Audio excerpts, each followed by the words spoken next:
Hello అండి, welcome to our channel Akhil home style cooking. ఈరోజు మన వీడియో వచ్చేసి చాలా సింపుల్గా ఈజీగా చేసుకునే ప్రసాదం శనగల ప్రసాదం అండి.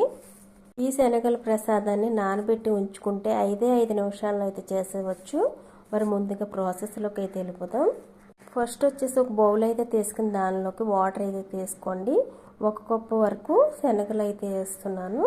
బ్రౌన్ శనగలండి, చిన్న శనగలు.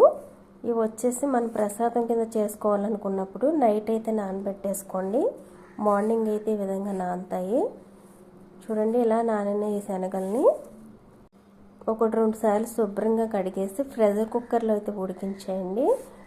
4 నుంచి 5 విజిల్స్ వచ్చేదాకా అయితే ఉడికించండి. కుక్కర్లో అయితే తొందరగా అయితే ఉడికిపోతాయి కాబట్టి కుక్కర్లో కడిగేసి అయితే వేసేయండి. వేసిన తర్వాత 2 గ్లాసుల వరకు వాటర్ అయితే పోసి ఈ శనగలకు సరిపడా సాల్ట్ అయితే వేసుకోవాలి. 1 స్పూన్ వరకు సాల్ట్ అయితే వేసుకోండి. వేసేసి మూత అయితే పెట్టేసి స్టవ్ ఆన్ చేసి స్టవ్ మీద హై ఫ్లేమ్లో పెట్టేయండి.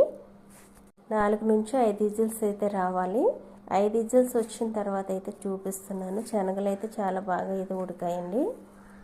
ఇప్పుడు ఇందులో ఉన్న వాటర్ని అయితే వంపేసి మరొకసారి అయితే శుభ్రంగా శనగలను కడిగేసి ఎర్రి గిన్నెలోకి అయితే తీసేసుకోండి.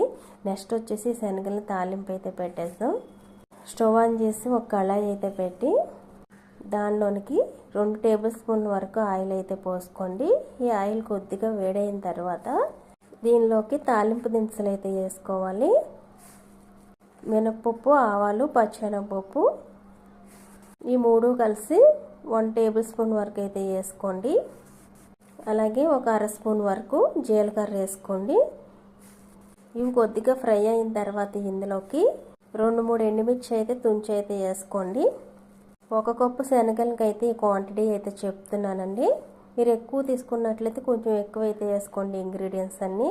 అలాగే కొద్దిగా కరివేపాకు కూడా వేసుకోవాలి. వేసిన తర్వాత ఈ ఎండుమిర్చి, కరివేపాకు ఇవన్నీ ఫ్రై అవనివ్వండి. ఫ్రై అయ్యాక ఉడికించి పెట్టిన శనగలను అయితే వేసేసుకోవాలి. శనగలను వేసిన తర్వాత మీడియం టు లో ఫ్లేమ్లో పెట్టేసి 2 నిమిషాల పాటు మగ్గనివ్వండి. ఇవి ప్రసాదం కోసం కాబట్టి ఇందులోకి కారం కానీ మసాలాలు కానీ వేయకూడదు. ఇలా 2 నిమిషాలు ఫ్రై అయిన తర్వాత అయితే తీసేయడమే. ఇలా ఈజీగా 5 నిమిషాల్లో శనగల ప్రసాదాన్ని అయితే మనం రెడీ చేసేసుకోవచ్చు. ఈ శనగల ప్రసాదం రెసిపీ మీకు నచ్చినట్లయితే ఈ వీడియోకి అయితే ఒక లైక్ చేయండి. అలాగే సబ్స్క్రైబ్ చేసుకోవాలి, సబ్స్క్రైబ్ చేసుకోండి.